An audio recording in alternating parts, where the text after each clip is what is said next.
Bretton Clark. Bretton is the owner-operator of the Land Canadian Adventure Company. So this is kind of a partnership between Bretton's company and the Canadian Canoe Museum. This is outstanding. What a great opportunity for us. I've admired the Canadian Canoe Museum since we first learned about it, and we're canoers at heart. And so the ability to connect by canoe and to connect with this venerable organization is just, it's an honor. There is a culture here, and we're trying to revive that, and working with the Canoe Museum and working with Paul is a great way to do that and bring that to our list of offerings.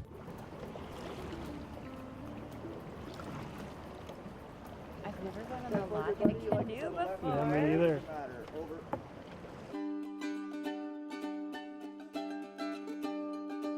So Bretton, you were off foraging. What have you gathered? Before we get started on the specifics, I'll just brief you on a little acronym that I like to use for wild edibles. ITEM, item. I like to itemize wild edibles and medicinals before I take them. So the I is identify, don't taste. So look, smell, feel if you have to, but don't start tasting it if it's giant hogweed or poison ivy. T, time of year and time of day. These can be helpful because sometimes plants look the same, but then the time could tell you the difference between the two. Environment where they like to grow. So right here we're on riparian zone in the lower land between. So we're in the St. Lawrence watershed area and right beside the Trent Summer Waterway. And then finally, method of preparation. What's it good for, and how do you make that work for you? So we've got some edibles and medicinals here, and we'll start my left to right. First thing is this adorable little plant that looks a little bit like clover, but it's in opposite. Clover has sort of spade-shaped leaves, and this one is wood sorrel, and it has heart-shaped leaves.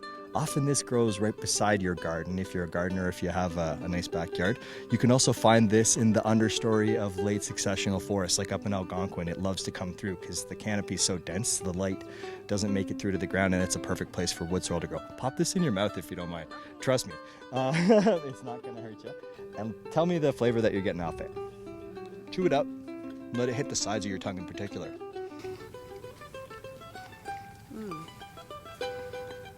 No pressure. It hits on the sides because it's pretty sour. It's pretty sour. It's like a sweet and sour. And so this tiny little heart-shaped plant packs a punch flavor-wise, which is kind of cool when you're camping and sometimes flavor is in short supply. What do you think?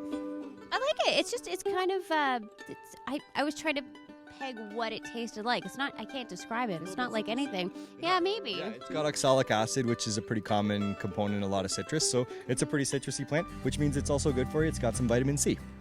I feel healthier already. Bingo. Speaking of healthy, I found, okay, now most people when they think of plantain, they think of in the Caribbean, they've got like massive bananas. That's called a plantain. This is a type of plantain as well. It's a leafy green. It's totally edible. And speaking of how to identify it, the best way is it's got this really strong vein pattern. This is Plantago lanceolata. So this is a lance-shaped plantain. Often you'll find it a little shorter, and it's known as white man's footprint. It's an invasive species, came about 400 years ago, and it loves the ground that's been walked on, like an intermediate type of disturbance. So you'll find this on the trail. You'll find this in your parking lot or your driveway often. The lanceolata just happens to be what's around here. We don't have the normal plantain. But for identification purposes, I'm just going to break this part right down here, and you'll see the veins are so strong that usually they pop out like this. You can't break the vein, but you can break the skin of the green. So it reminds me a little bit of celery when I'm trying to identify it. You can see that it's got those celery type veins in there, which also makes it not very nice to chew, but that's the method of preparation. This is a very helpful plant because if you've got some kind of dermatitis or a burn from poison ivy, that's one nice thing about nature is often if you've got the poison, you've got the antidote very nearby. And you can find this stuff usually growing right near poison ivy along with jewelweed as well. You make a spit poultice. Have you ever heard of such a thing?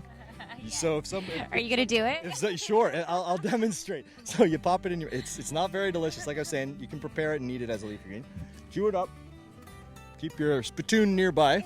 Oh, is that ever bitter? It's bitter, but the saliva breaks down some of the good stuff that's in there, and then when you save it, spit it out like this.